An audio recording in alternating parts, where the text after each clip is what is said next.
in the dark, shooting stars over this old park. Burnt marshmallow on a crooked stick. You drop a comment, I'll read it quick. Switchback, sweat, and summit haze. Drone shots catching all those rays. Feels like we're together, y'all, out here on Woodall Trails. Like and subscribe to Woodall Trails. Hit that bell so you don't miss the tales. From a mountaintop view to the late night flames, we're chasing that wild by calling your name. So like and subscribe to Woodall Trails.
Good afternoon, adventurers. Happy Thursday. Happy Thursday. For some of you all, it might be Thirsty Thursday. Kind of a different thirsty here. It is 90 degrees here in Kentucky. I am in my garage on my USB fan, staying as cool as I can, guys. So if I pass out here, make sure everybody can hear me here. I didn't even ask. I hope everybody can hear me.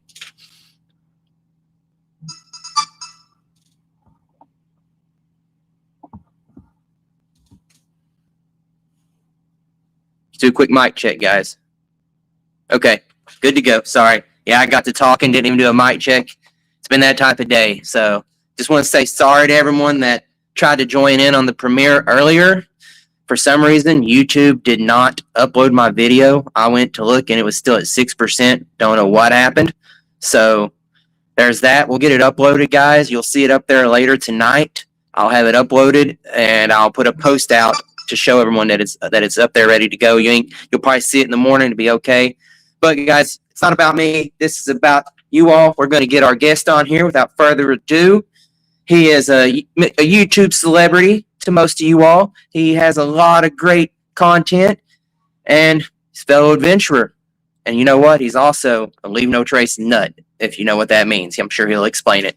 Without further ado, let's bring him on here. We have Mr. Rob Pelton. Hello. You know, I would use that word celebrity a little bit more selectively, I think. No, but good to be on, man. I've been following you for a little bit, and you're moving, you're shaking, you're doing things, man. So I appreciate you extending the invite. Oh man, thank you for joining. I know that you've been on before, and I'm sure people have seen you on here. When I was driving, yeah, that was interesting, dude. Yeah, everybody will remember though. Trust me. Oh, good. That's sweet. Well, happy Thursday. I'm sorry you had technical difficulties earlier. I was hopping on and I was like, when is this happening? And then I saw your post. So it happens, you know, and you're transparent. That's what I like about you. Yeah, I'm not going to say, you know what, it is what it is. Stuff happens. I work in IT. IT don't always work the way you want it to work. Yeah, technology is awesome when it works. Yep. And then when it don't, everybody's mad at you. You're exactly right. Have you tried turning it off and on again? That's yep. Everybody don't like the IT guy. But you're a necessary evil, my friend. John, how are you? I'm good, man. How are you? I'm doing excellent. I'm in Colorado currently. We'll be here for a little bit until we start heading east. But yeah, doing well, staying healthy, trying to get outside on trail as much as I can. Not as much as I would like, but we do what we can, right? Well, man, if you want to go ahead and introduce yourself, I always start the show this way. Tell people where they can find you, and whatever. You ain't got to be just backpacking stuff. You can tell them your interest, whatever you want to tell them. All right, long walks on the beach, massages. I love a good ribeye and some potatoes. But no, my name is Rob Pelton, and I formed a lot of relationships through YouTube. I've been on YouTube for quite a while, and I take it semi seriously. I post when I feel like posting. I don't post to try to please algorithms. I just post, I never really take it that seriously. But and then you can find me at Rob Pelton on Instagram and on YouTube. See some content with my face on it as well. A little bit of history. A lot of people know Leave No Trace is a concept, like pack it in, pack it out, these kinds of things. But we are an actual nonprofit organization based out of Colorado. We have an international presence, and I and my partner Janelle, wherever she is, we live and work on the road, and we drive around, and we do Leave No Trace education. We travel around the country, so there may be a time where we're coming near you, and if that happens, I'm going to hit you up for some good places to hike, other than the Red River Gorge, even though that is epic. So, yeah, that's kind of what I do. I just try to do cool stuff outside, man. Yep, man. I follow you. I've been following you quite a while. You're probably one of the originals that I've started following. I'm all down for the trips, and I learn a lot of my trips from watching other YouTubers. I'm like, oh, that's actually a really cool area. I'd actually really like to go there. Yeah. So, I mean, I've been following you for a while. So I want to know what came first, Leave No Trace or the YouTube? Oh, the YouTube by far, by far. Being outside was something I've always put to the forefront, and I've always known about the concept Leave No Trace. Like, if I'm outside, I'm in an area that I value, so why would I want to trash it, right? So I've always kind of just done that, and everyone I've backpacked with or camped with, we've always kind of had that concept. But when I found out that this organization was hiring traveling trainers, that's when I learned that this was an actual thing. So now that's what I teach. That's what I do for a job currently, and I think it's important. I think it's important to do the best you can when you're out there.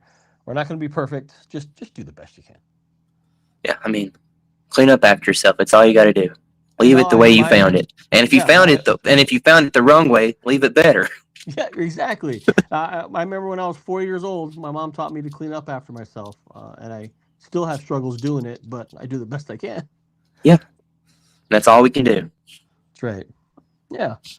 So that's me in a nutshell. So I mean, yeah, you can find me on trail hiking, backpacking, but I like getting out and doing some paddling on a river in a canoe. I like, yeah, I mean, I used to be a big hunter back in the day. I found backpacking was easier than hunting, honestly. But yeah, whatever gets me outside, I'm gonna give it a go, and yeah, that's what I try to do.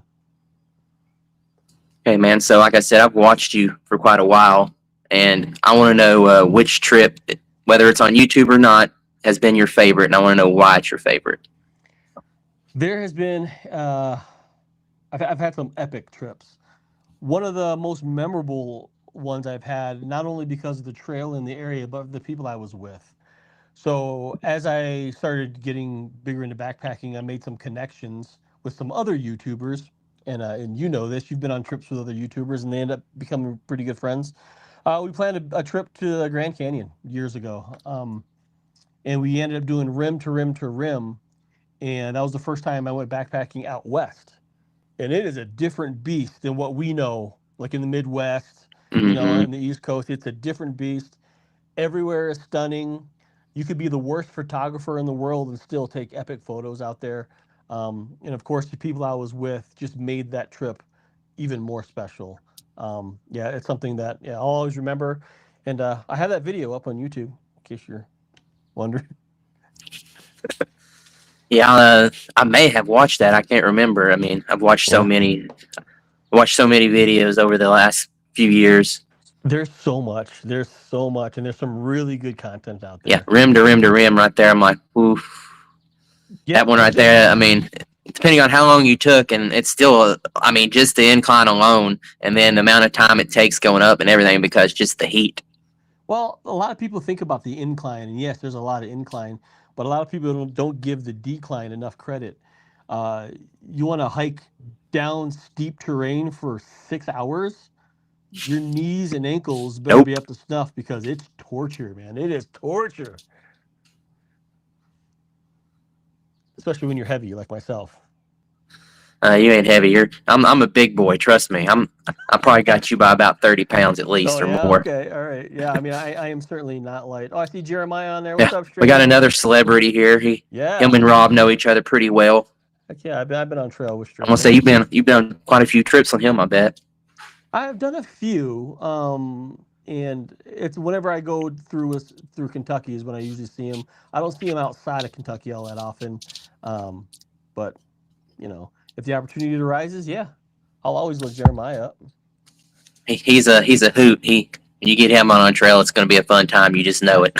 I agree. The one trip I went on with him, he brought like a whole case of um, cookies from Subway. He packed them in like a whole tray of Subway cookies, and we were like, "Damn, all right." It was good. Yeah. Yeah, It's it was kind of like good. the first time I met him when we were at Red River Gorge. Yeah. We went up Indian Staircase, and he had a whole Uh-huh. watermelon in his backpack. That's amazing. I love that. What'd you think of that Indian staircase? Sketchy or not too bad? Well, I'm not gonna lie. My first ever backpacking trip with friends was Indian Staircase, and we went up the staircase with our packs on at dusk. So Yeah, do it during the rain too. yeah, they broke me in the hard way when they took me on that trip, and now I do my wife and daughter the same. I guess I take them on trips, and they say I'm too rough on them. I mean, try not to make it rough. This last trip with my wife was actually probably the most. She actually said it. She's like, this has been the most laid back trip that we've actually done, and it's been very enjoyable. I was like, yes, finally got one on the books. Yeah, and it's funny how perceptions are like that. What can be like type 2 fun for us, like all the hardships. Not everyone likes that stuff, you know. Yep. Um, but it's Yeah. good that you have someone close to you that you enjoy going out with and want to actually share that with you because not everybody has that either. So Yeah, they both my wife and my daughter, they love going out with me. They both say they're like, well, you're a different person when you're out there. I'm like, well, it's because I'm in my element. I don't have to mask who I am. I can just be who I am. that's right, right. It's a great place to kind of center yourself and find actual quiet moments without being distracted Mhm. all the time. In our everyday lives, like we're constantly inundated and bombarded with like like stuff, stimuli, right? And you go out into the woods, it's like okay, quiet, birds, wind, right? And you can just chill and relax until because it's all waiting for you when you get back. Hmm. So Yep. yeah. Let you get that release. We have Mr. Chicken Little Trex on here. He asked you, so what's the difference between leave no trace from other orgs like responsible stewardship? Well, leave no trace is kind of like the standards of care for the outdoor spaces, and we're an educational nonprofit. We're member supported, and all of our work is actually based on science and research, which is really nice. So we want people outside. Like the outdoors is for everybody. Like they're not making any more nature, right? But Mm. we want people outside. But we also know with more people comes more damages and more crap, right? So with that, we want you out there, but we also want to provide some education so you can do your best to take care of it appropriately, and that's what it is. And we try to educate with kindness, even though it's fun to shame and blame. Sometimes it doesn't really necessarily work to change people. So, but yeah, and with us, yeah, that's what it's really about. Get Yeah, outside, man. don't love it to death. Yeah. So you kind of answered some of this question earlier. I was going to ask you, going with the theme outdoor recreation. I was going to ask you, besides backpacking and hiking and all that, what other outdoor activities do you like to partake in? It's funny. When I was a kid, I lived in southern Georgia for a while. I was a feral child that ran around in the woods and built forts and Hmm. caught frogs and did all this stuff. And I used to make fires and I used to build shelters and they call that bushcrafting today. It's actually a thing today. I still really enjoy doing base camp stuff, doing camp chores. I love camping in the deep winter. And when I say deep winter, I'm talking 20, 30 below zero. Love getting out there. Nope. Yeah, it's all about preparation. But like I said, if I can spend a couple of weeks in the boundary waters or paddling down a river and do some fishing and camping, sign me up. I'm down. Um, I mean, if there was a horse camp backpacking trip or horse camp trip, I would totally do that. But yeah, tons of stuff outdoors. Not a real big extreme sports guy. You're not going to find me, Red Bulling, sailing off of cliff faces or anything. Um, Not a rock but climber. I mean, I have climbed. Would I consider myself a rock climber? No, but I have climbed, right? Would I climb again? Sure. We work with climbing organizations as well. But yeah, however it gets me to spend time out here. Yep. Yeah. I said that's what it's all about. Like you, I kind of grew up. Well, I'm kind of like Jeremiah. I grew up in the heart of Kentucky here. He grew up in a different county, only about an hour away, if that. I'm a little more east than he is, so I'm a little more country, I would say. I just don't have the slang he does because I was in the Army for about 6 years, and I still got it. If you get a little bit of libations in me, it comes out. But it's just natural for him. But yeah, kind of like him. I grew up middle of nowhere. My parents, we had not a farm, I guess you would say. We had animals growing up, chickens, goats, and stuff like that. 80 acres, middle of nowhere. Step kind of had the influence. Stepdad as well. He was. They called him Nature Boy. Everybody called him Nature Boy. So just about everything. I spent a lot of my time growing up with him. He taught me how to squirrel hunt out in the woods. He'd be like, "Oh, you see that tree right there? That's a hickory. You know how I know that's a hickory?" And he'd tell me all the differences with the leaves and everything, just stuff like that, and learning that. And then, do I know how to start a fire without a fire starter? Of course I do. A lighter's easier, but I mean, there's a reason why I carry multiple lighters. Yeah, right. Exactly. I mean, it's funny when you think about being competent outdoors, like knowing you're going to be okay because you have some skills, and I think that translates to building confidence. If you know that you got knowledge and skills to handle almost anything, it builds confidence. Like you can build a fire, you can turn an animal into food, right? You can boil water, you can make it happen. So we need to do an alone style like mini series, right? With just us, like we got the Kentucky boys, we'll get some of the Midwest boys, and we'll do an alone style like show. That'd be fun. Get to pick how many ever items. I can't remember how many are you allowed to pick there, like 5 or 10, something like that. Well, on the official show, it's 10 items, but we'll do something easy, like 40 items. Something manageable. Take a twist of that. You pick your 40 items, but then when you get there, guess what? Next, you draw a name, and that person gets your items. Ooh, plot twist. That would be sweet. Yep. You actually brought a 12-pack of Coors Light. That's considered one item. 5-pound bag of gummy bears. Yep. Yep. That'd be sweet. I would watch that. For sure, I'd watch that. Oh, man. It is, man. See what you did there? I was looking at one of the comments from Appalachian, saying going out in -20 is a great way to avoid crowds. You're right. And bears. And mosquitoes. Yeah, there's no doubt. Yeah. It is, but which I mean, when you have the proper gear, being from the Midwest and you're knowing the cold up there, I mean, you know exactly what you need and how to operate. And where someone like me down here closer to the South, we call 3 inches of snow and school is out for 3 weeks. Right, but it's different. But I will say, like we've invited Jason Waugh. He's got a standing invite and he refuses to come out. But this last year, I took out, I think four rookies. We went like 4 miles in, 20 below, 27 below zero, and they worked hard. And the first day they felt like quitting because it was a long trek to get back in there, pulling big toboggans and huffing up hills and across lakes. But when it was done and they conquered it out there, man, you want to talk about some smiles and yeah, it was a good feeling to know that those guys came out, had some challenges, and then ended up just kicking ass in the end. Like that made my whole trip, and no one died on my watch.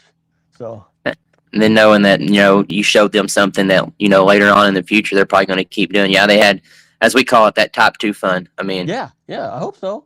And if you see the videos on YouTube and you watch us, we're having a blast. We're doing all kinds of stuff. And it's hard to believe that it's 25 below zero while we're out there doing it. So I just can't imagine. Imagine it. Come on up. I mean, don't tempt me. Bring some extra boots. I don't.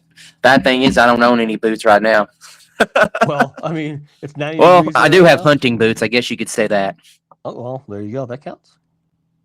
Yeah, I do have hunting gear. So, I mean, I guess that would count. I do have coveralls and all that stuff. There you go. Yeah, so you got a half beat right there. Toboggan. I'm just gonna let you know. I don't know if you ever watched. There's a guy on Facebook, and he does. He's actually from somewhere down in my way. But he says he always like do you know what the Appalachian word for this item is? And he's wearing what you probably call a beanie. Okay. I don't call him a beanie. There's 2 different ones here in Kentucky. So you have your beanie, which is the one that goes on your head, but it does not flap over. Then you have your toboggan, which is the one that pulls down and it flaps up. Toboggan? That's what we call a toboggan. So like when you pull it down and it's got the fold, that's called a toboggan? Yep. Well, no, that's what the whole thing we call it toboggan. It's different from a beanie. Right, a beanie is just stops. Yep. Toboggan comes down, you fold it up, and that whole thing's a toboggan. We call that just a stocking cap. We got a beanie, we got a stocking cap, right? A toboggan for us is something you slide down a hill with. I learned about that whenever I watched your videos and the people video up there from the hang that the meetup that you all do every year up there in the blistering cold. I see. So if I send out a gear list, say bring a toboggan, like explain what I'm talking about. Yeah, you probably have to. I mean, I didn't know when I first seen it. I was like, no, that's a sled. That's a sled. Yeah, that's funny. Wow, I didn't know that. That's something new. Yeah, I just remembered that when we were talking about gear here. But staying on gear again, man. What has been your least favorite gear purchase, and I want to know why. Oh, my least favorite gear purchase. I've got a lot of gear, and the problem with that is I always think, well, I'll just sell the stuff that I'm not using anymore. It hasn't happened. I can outfit like 7 people. Let's see, what the worst piece of gear that I regret buying, basically. What would it be? That's a hard question because I've always found some use out of it. Maybe, yeah. It's the item that you're probably not gonna like. You would definitely think twice about bringing it because do I really need it? Oh well, that could be just about anything. For a while, trekking poles was that for a long time.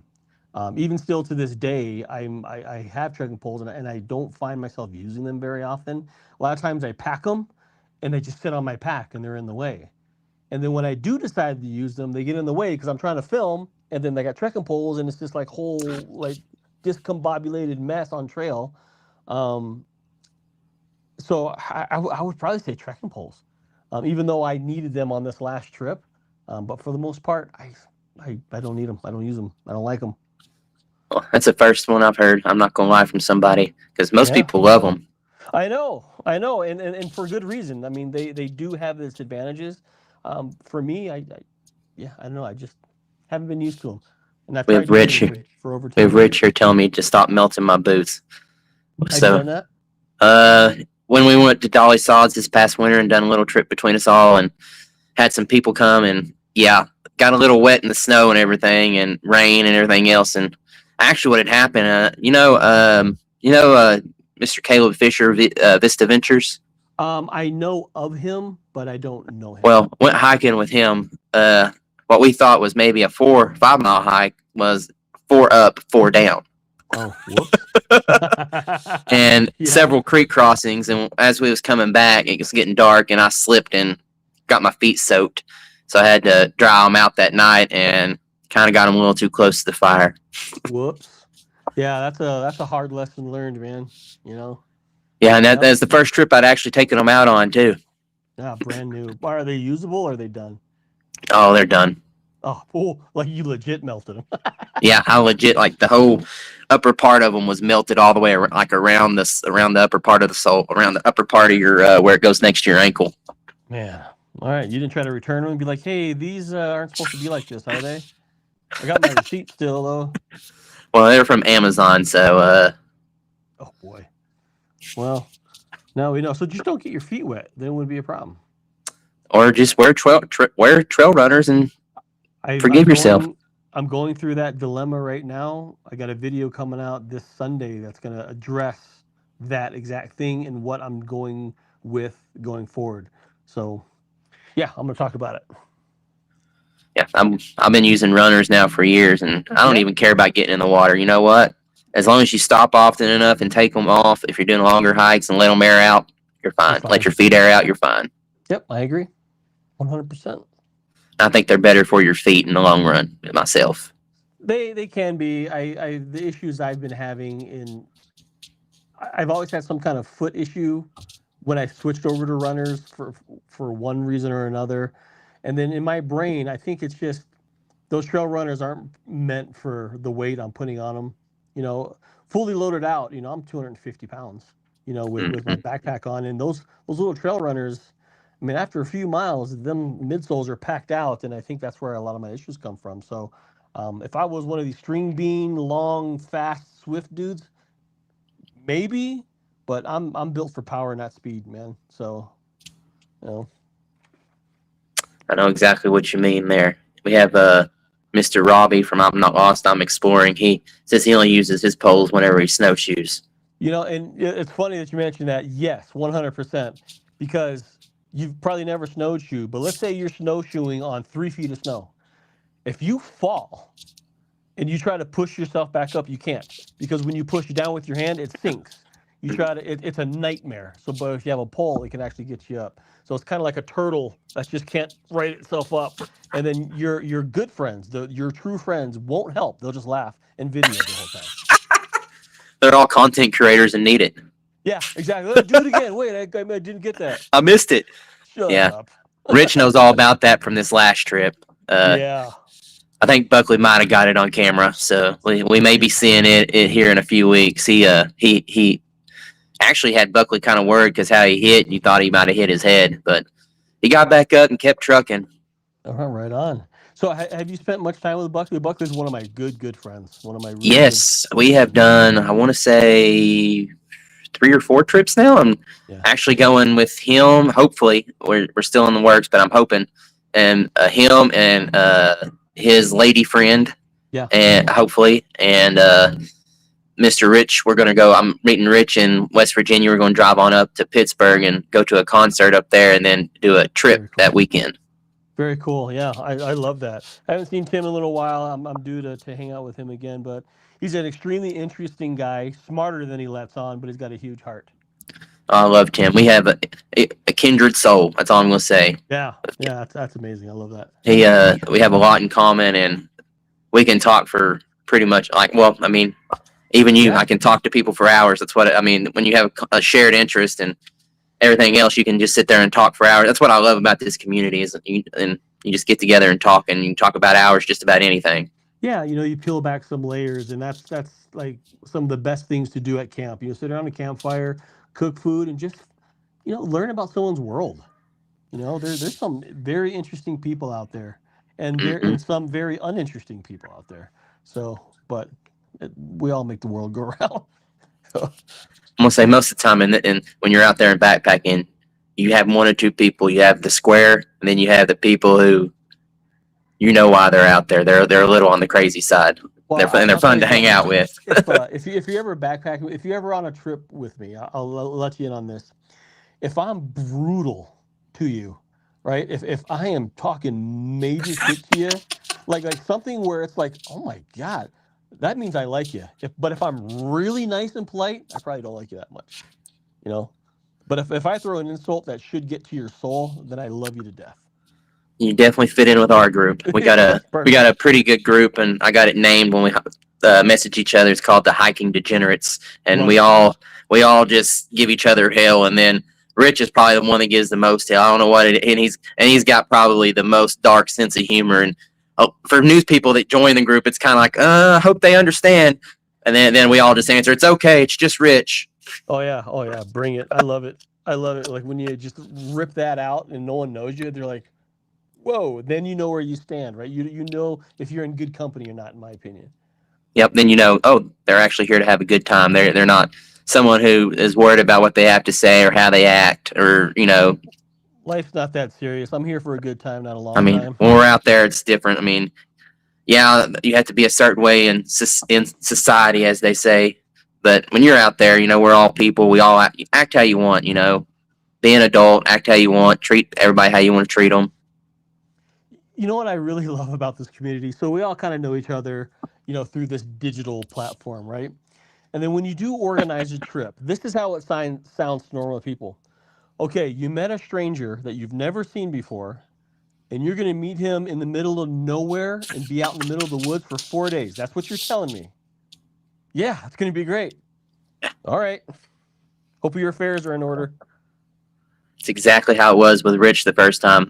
Met him on Facebook. He commented on one of my pictures. We started messaging each other back and forth. Made a trip. We made a trip together to Cranberry. And before I left, my wife was like, "So, you've never met this guy, and y'all just started talking through Facebook?" She was like, "Okay, you better message me when you get there. That's all I got to say." Yeah, that's right. It's like, well, how do you know he's not an axe murderer? It's like, well, what are the chances 2 axe murderers are sharing the same camp at the same time? Yep. Yeah, he said, that's him right here. He said Buckley brings it out in him. Yep. The dark sense of humor. They're flavored whiskey buddies is what they are. Love it. That's perfect. And it's got to be in a plastic bottle. They won't drink it unless it's in a plastic bottle. Okay. All right. An old dirty plastic bottle. Perfect. Hey man, so still talking gear, hammock or tent? Well, and explain, tell me why. Well, hammock. I mean, hands down. I kind of, when I started seriously getting into backpacking, at the same time I started getting into hammocks as well. When it comes to just the comfort and the sheer quality of sleep, it is worth it, hands down. Is it more packable and lighter than a tent setup? Most of the time, no. Nope. But hammocks are also one of those things where it's a solo sleeping endeavor. You're not, as much as they have like dual hammock setups, you're not going to sleep in that. But now that I'm living on the road and most of my backpacking is done with Janelle, my partner, we sleep in a tent. She hates hammocks, so we share a tent. So most of my time right now has been spent in a tent. But when there's a random occasion I can break the hammock out, you better believe that I'm breaking that thing out, because yeah, it's lovely. One of my favorites. Yeah, it's one of the things growing up, I mean, I never knew what a hammock was. It was tents, and the basic Coleman tents you get from Walmart and stuff like that. It might keep you dry, maybe, and if it's not a torrential downpour, normally you're going to wake up and the bottom of your tent's going to have water, at least an inch deep. Exactly. That's right. Those are the good times, struggling through, coming out the other side a little scratched up, but then no worse for the rest. Like you, kind of when I found backpacking is kind of like I found hammock and then backpacking, and then it was just after that it's just been in a deep dive in a little bunny hole into everything. And like you, I kind of get into the gear thing and I'm like, oh, that's nice, I could have that. And now I'm getting into the thing where I'm like, I'm getting the wife. I got her hooked up now. That setup is sick. The dragon and the dragon scale. That thing's sweet, man. Oh man, and I made sure I was like, I'm getting you a 20-degree hammock and a 0-degree top quilt, so I don't want to hear cold. No, you'll be fine. Oh, she loved it, and we're actually probably heading out this weekend just to do car camping with her family down at the lake. Yeah. Perfect. So hoping that we can get down there and have enough trees. I've got a stand, but I'm going to eventually the ultimate goal was an eye dome. I want an eye dome for me and her just because it'd be nice to have You can put, if you're out there, you can hang 2 hammocks in it. You can put an AC unit if you need to in Yeah, it. I saw it. The first time I ever saw that is Steve Hazel had it at HangCon. And I was like, "What is that?" And it looked epic. It's like an igloo, right? But that's sturdy. Yep. You can hang it. You can hang inside of it. It looked pretty cool, and I'm surprised with all the gear stuff that I'm into that I've never heard of it. Like, that's one of the things that surprised me. He's the one who got me onto it. I seen it, not this HangCon, but the HangCon before my first one. And That's cool. And I was like, yeah. And then when my wife seen it, when she went this last time, that's kind of why she got the hammock too. She laid in the chameleon and the hellbender down there. She liked the hellbender more, but then I told her it only has one zipper, so you can't get out on both sides. Both That sides, was right. that was the only. She's like, yeah, no, I can't have that. I like to be able to get out on the side I want to get out on. So Okay. got her a chameleon, and I mean, she's loving it. Well, yeah, you started off like the top of the line. The rest of us started off with Enos and Oh no. yeah. She started off with a lay my first hammock, the Nightcat lay flat. Oh, okay. Wow. So I mean, we started off rough. I mean, I've upgraded along the way, and I got to where, I mean, you see what I use. I like the Hammock Gear Circadian Pro. I've used it for quite a while now. Yep. It works for what I want to work it for. My light setup, I can fit everything in a 35 liter pack for the weekend, and I love, I'm under 30 pounds. I can do what I need to. Like you said, I'm a bigger guy, so I like to have a lighter load so I can move, so I can keep up with the skinnier guys.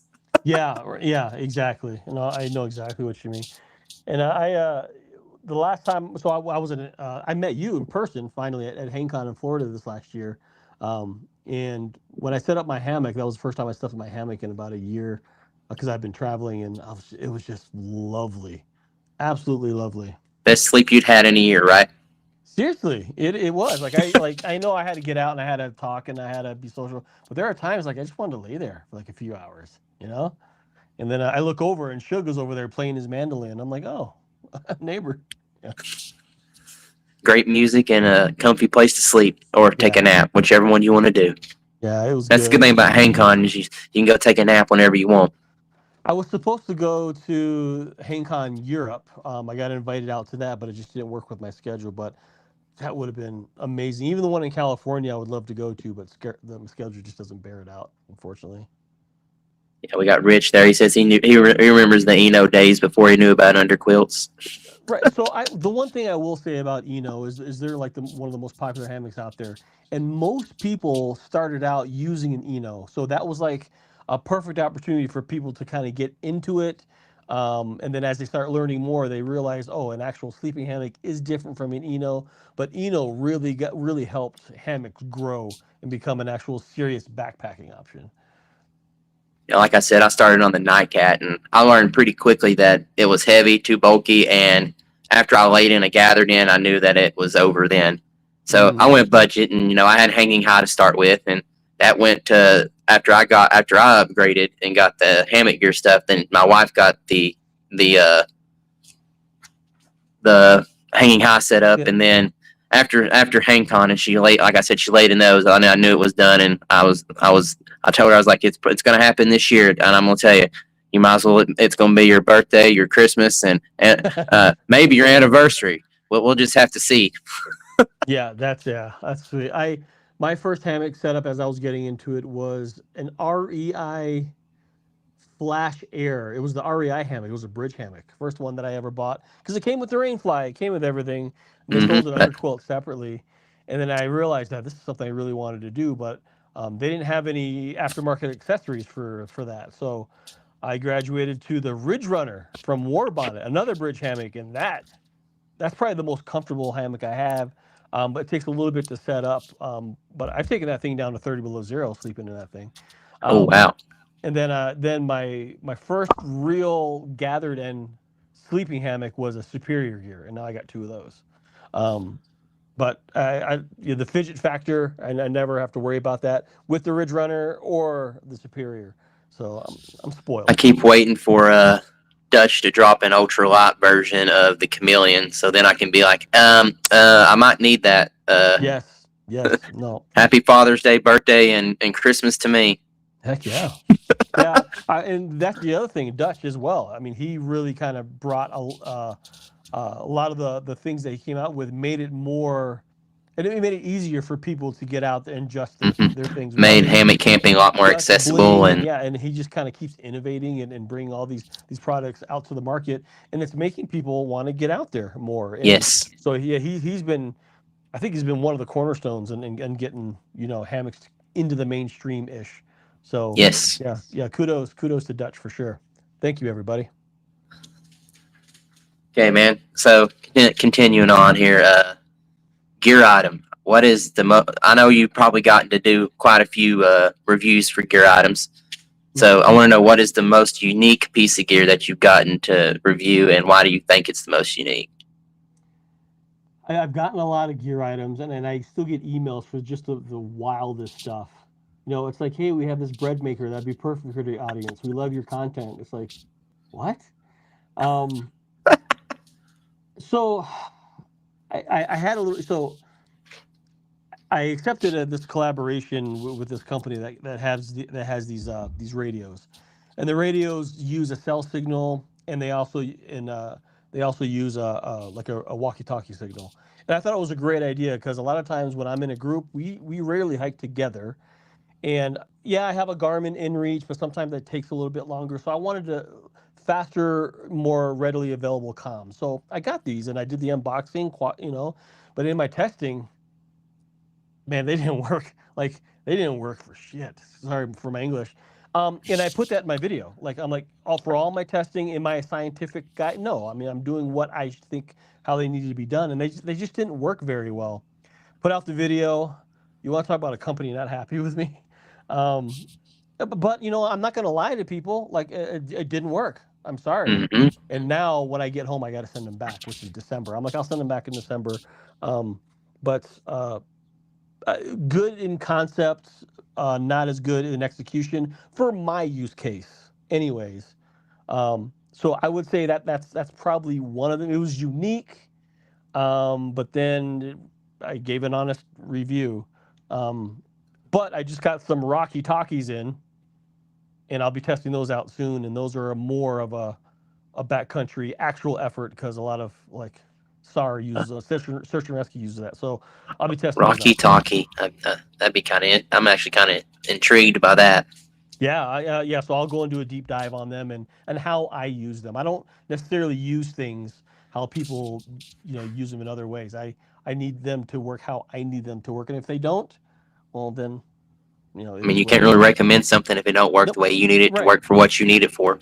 Yeah, exactly. And I'll tell people like it's for this, and it probably works great for that. But for my use, not so much. So if you intend on using them like how I use them, I wouldn't suggest it. But um, that's all part of it. Like, and that's why it's tough to do collaborations. It's really cool sometimes to get some like really cool offers, but then you're like, oh, now I'm obligated to do this crap, and do I even want this? And uh, first world problems.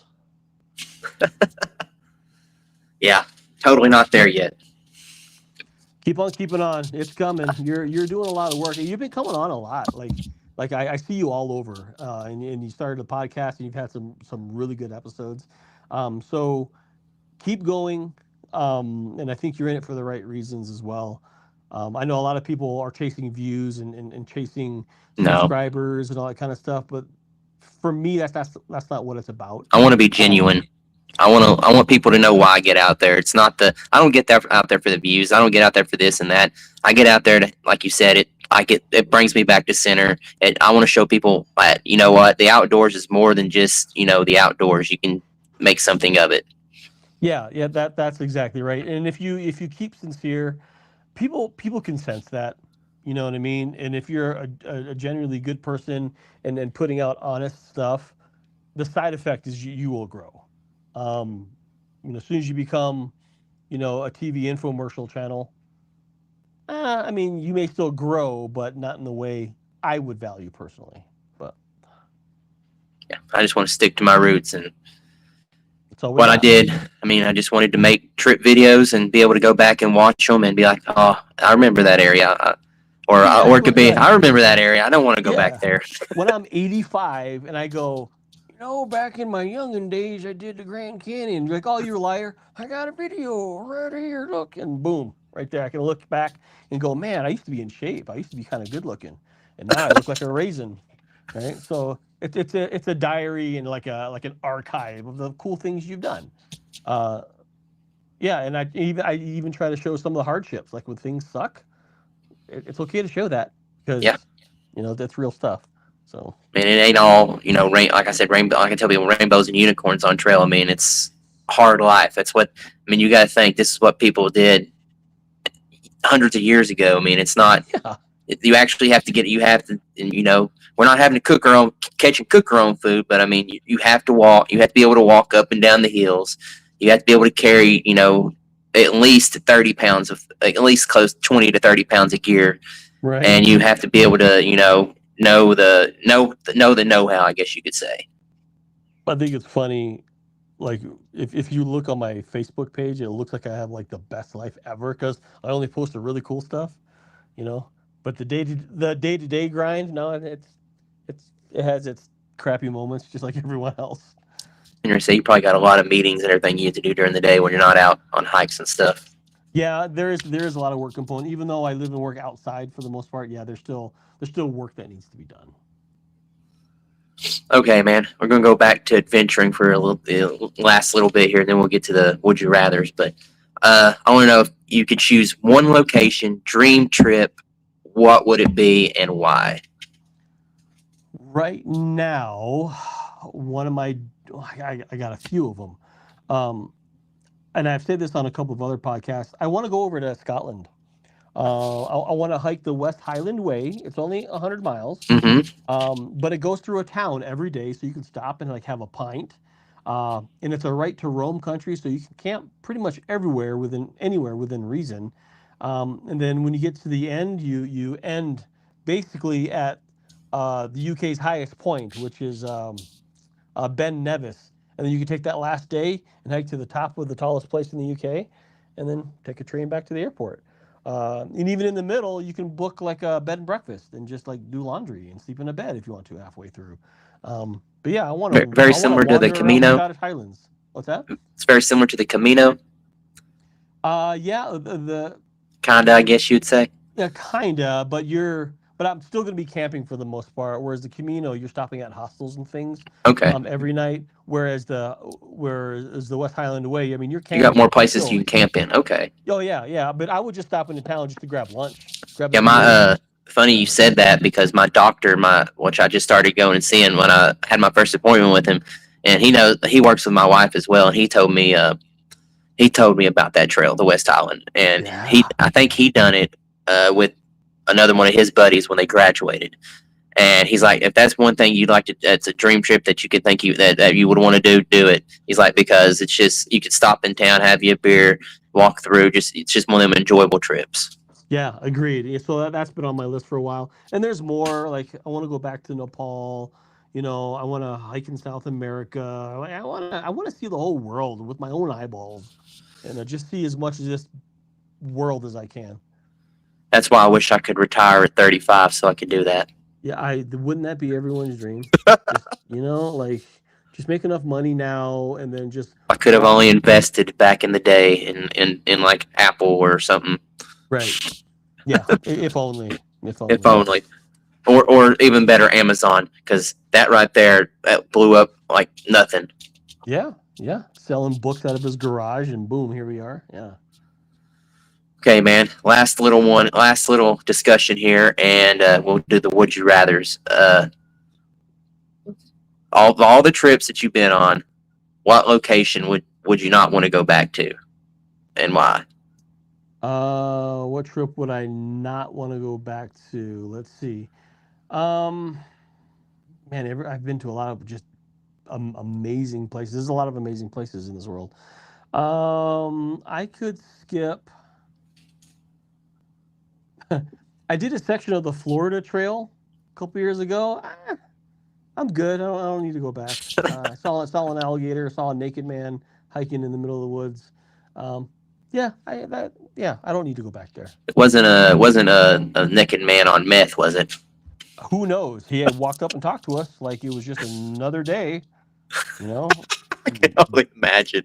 You wasn't hiking during like National Naked Hike Day, were you? It may have been, but it was one of Because those I know deals. that's I'm like, coming up. It's right in June. I seen it pop up on my feed the other day. Apparently, YouTube thinks I need to partake in Naked Hiking Day. man, it could have been. It could have been, but it's like, I mean, he was all by himself.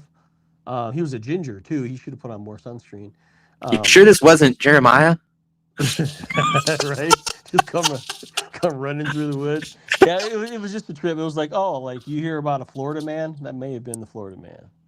Oh wow. We had Mr. Taylor here. He posted. He said the Irish Camino: shepherd's pie and beer versus tapas and wine. I think I could do the beer and well, definitely the shepherd's pie. I can't drink a whole lot of beer anymore, but definitely eat some shepherd's pie. Yeah, I could do that. Yeah, sign me up. Let's go.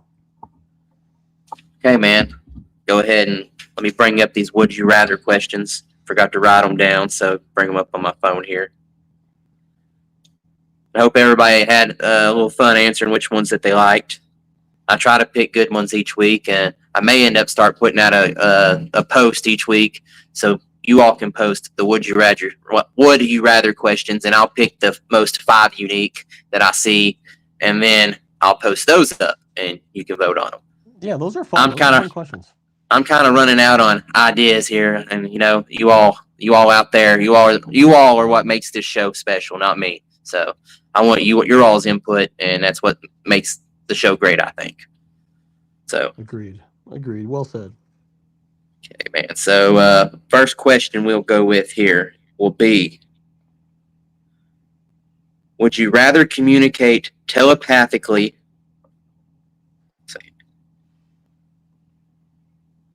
Turn it sideways so I can read it.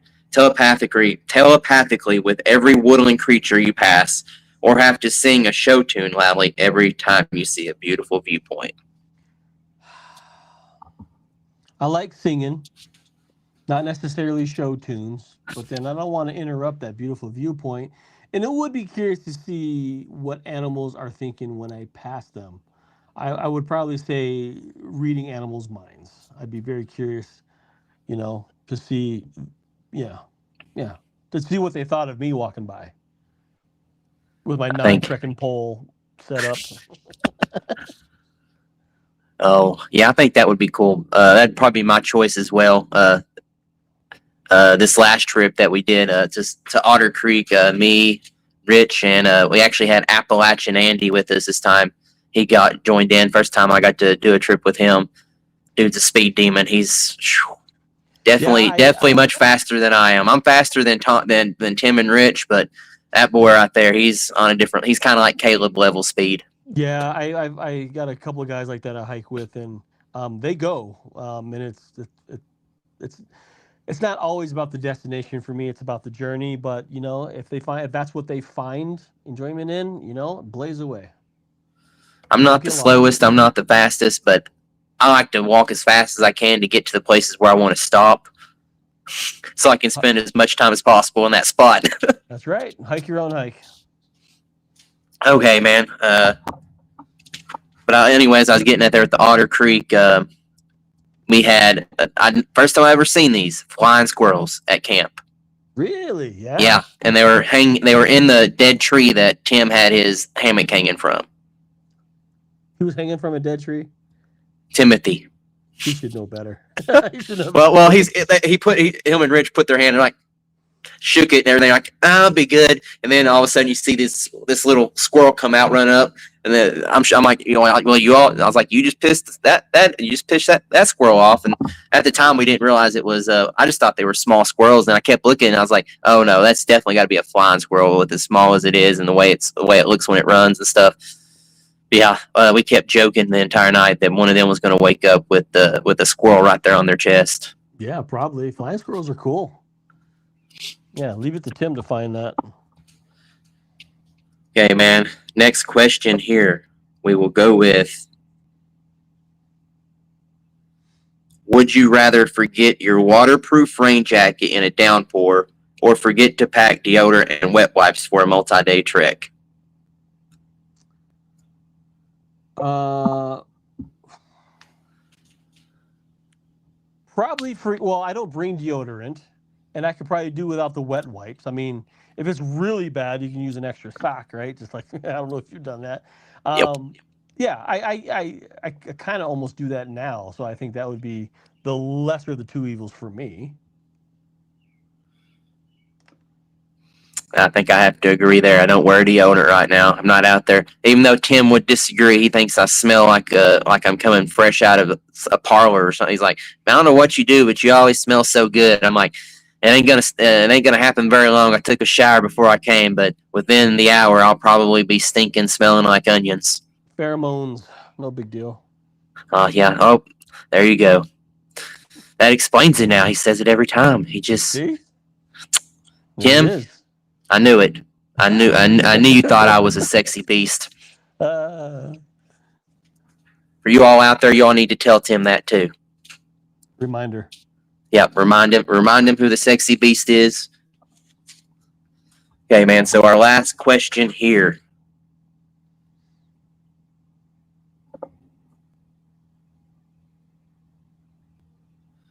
Would you rather realize you forgot your toilet paper after you already went, or realize you forgot your only water supply at the trailhead? Again, back to toilet paper. I've had that happen. Went and realized I didn't have any toilet paper.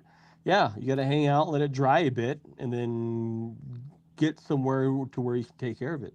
But forgetting your water, that's a big deal. You say you act like you're using a bidet. You can't use your bidet if you don't have water. That's true, and I do have a bidet, but leaving the water is one thing, but it's the container that's the important thing. Like you need the container.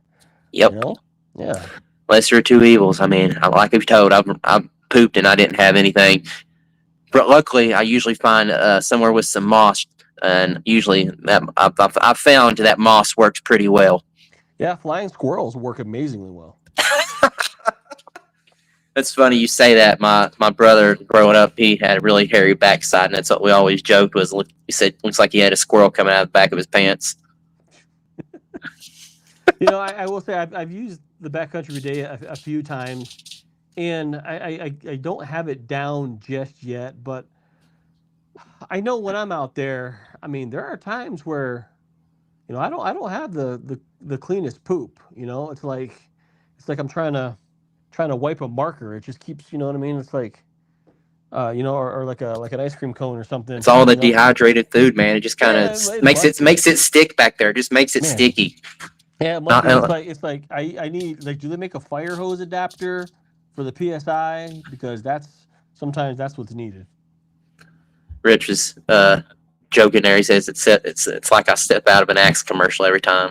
Does anyone still use Axe body spray? Is that still a thing? Like back in the day, they got so much different body sprays now. I'm a man. I use actual cologne. Sorry.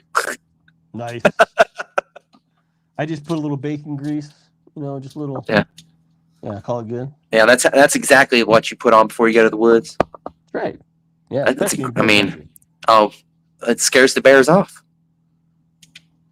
They think there's a nice big burly man cooking bacon over the hillside. That's right. Man.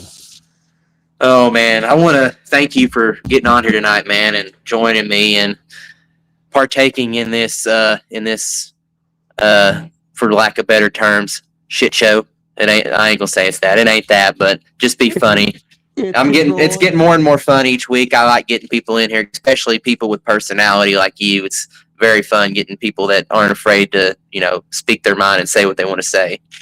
Yeah, and well, I mean, you're providing an opportunity for people to do that, and like I said, if you can't speak your mind, then why even come onto a podcast that would limit that? So I appreciate you just giving me the opportunity to talk to people, because I've been a little disconnected, and there's so many more cool people that are springing up that I haven't had a chance to interact with, and a lot of them are in your audience, and everyone seems just awesome, and I think I need to engage a little bit more, but super cool, and I'm stoked for the day I can actually get out there on trail with you again. It'll happen. It's just a matter of when. We'll drag Buckley out as well. So. Oh man, yeah, you're one of the ones that I want to get out there and do an actual trip with, and yeah, like Buckley, he was one of them ones that once I seen him move back east, I was like, oh yes, and he was up there in Pennsylvania. I'm like, yep, I go up there at least a few times a year. I'll get to He's one of the ones that I call him the Morgan Freeman of backpacking because his voiceovers are just something on a different world. He's definitely got the voice for the voiceover. Yeah, agreed. That's amazing. Yeah, love Buckley. Buckley, if you're watching on the replay or whatever, love you, brother.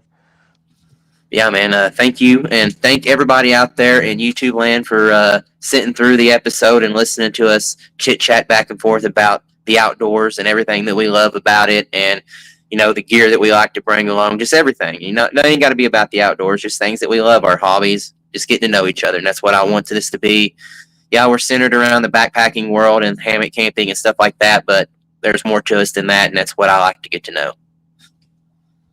Well said. Thanks for having me on. Appreciate you. Thank you, man. If you want to go ahead and let them know where they can find you at your different platforms, since you're pretty heavily out there in all of them.